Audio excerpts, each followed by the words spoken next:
So, for people that are not familiar with the work that you've done, can you give a little bit of backstory on who you are and what you've done? And then after that, I want to kind of go back into the beginning years of your career and your journey as an artist. Cool. Yeah. Well, for the most part, I am, like you said, a freelance videographer. I do a lot of things, mostly behind the scenes work now.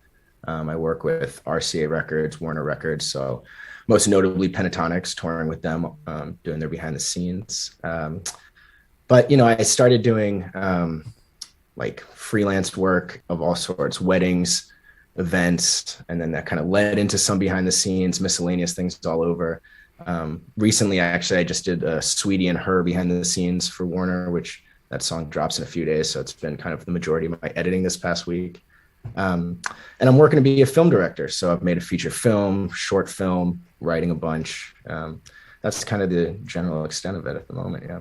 I love that, man. I love that, like, you're in that middle part of your journey where it's like you've had a good amount of success. You started off, you've had a good amount of success, and then you still have these really cool goals that you're reaching for. So it's this cool dichotomy of, like, where you want to be, but also recognizing where you came from.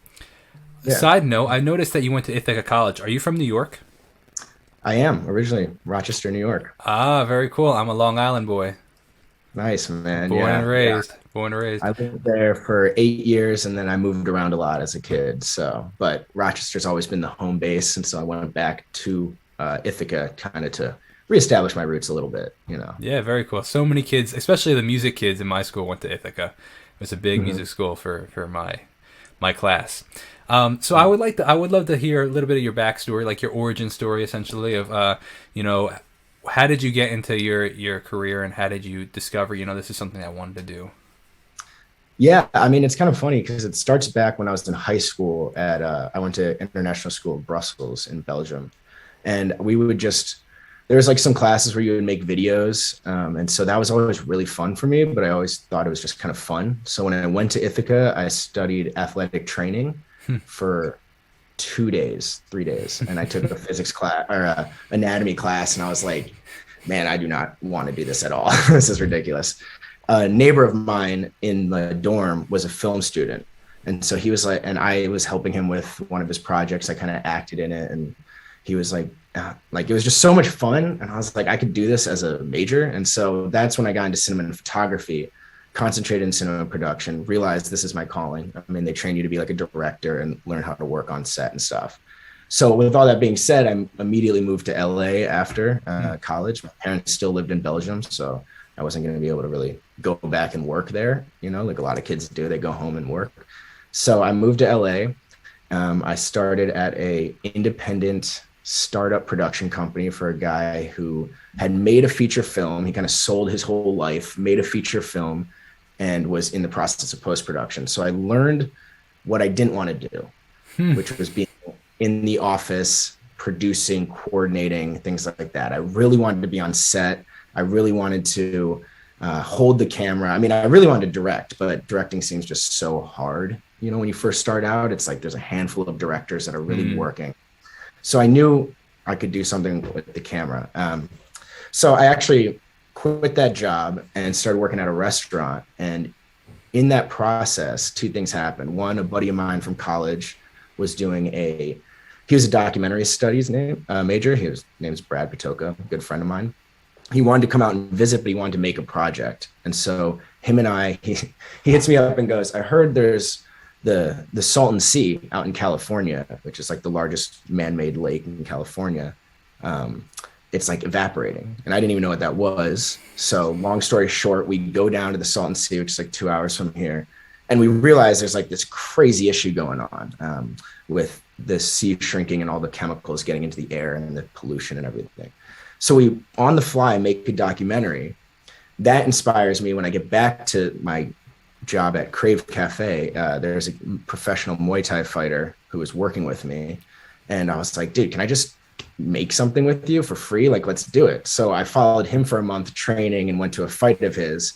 I made this video this is like one of the first videos I made out of college and by myself. And I realized like, damn, this is pretty good. Like I actually like really enjoy this. And I think I've got something here. So that led me to pursue a videography career. There's a lot more work in videography than film. And so a friend of mine from college, she was a intern at RCA. And so I reached out to her and was like, hey, anything at all. Can I just get in the music industry? That'd be cool. She put me in touch with someone. It took a full year before anything at all manifested with that. And it was very small things. It was like a club event for Tinashe, like go film her featured song. So while that was going on, I was finding other event work, videography work. I was taking photos for a frat party company. I mean, it's crazy to think back, like all of the different Yeah. things I've done. Yeah. Worked for an event filming company that did weddings, and I filmed a funeral once, like, I mean, the spectrum was crazy. Anyway, finally, something happens with RCA. It was small, but they like what I do, and they kept hitting me up to like very randomly too. I probably did like 2 or 3 things in the first year, then maybe 3 or 4 in the second, small to large. But most notably, what happened was in 2018, I did a behind the scenes video for Frankie featuring Scott Hoying, and the song was called Ghost. So I do that video, good rapport on set, nothing crazy, like both artists were really nice, made a good video. Started doing a few other things in that month. Things got busy. And then I got reached out to by Pentatonix's management. And they were like, hey, we got your info from someone at RCA and we're interested in having a tour videographer. Are you interested? I was put into the running. I think Scott was able to be like, oh, I worked with him. That's cool. And from there, I went on tour with them in the summer of 2018.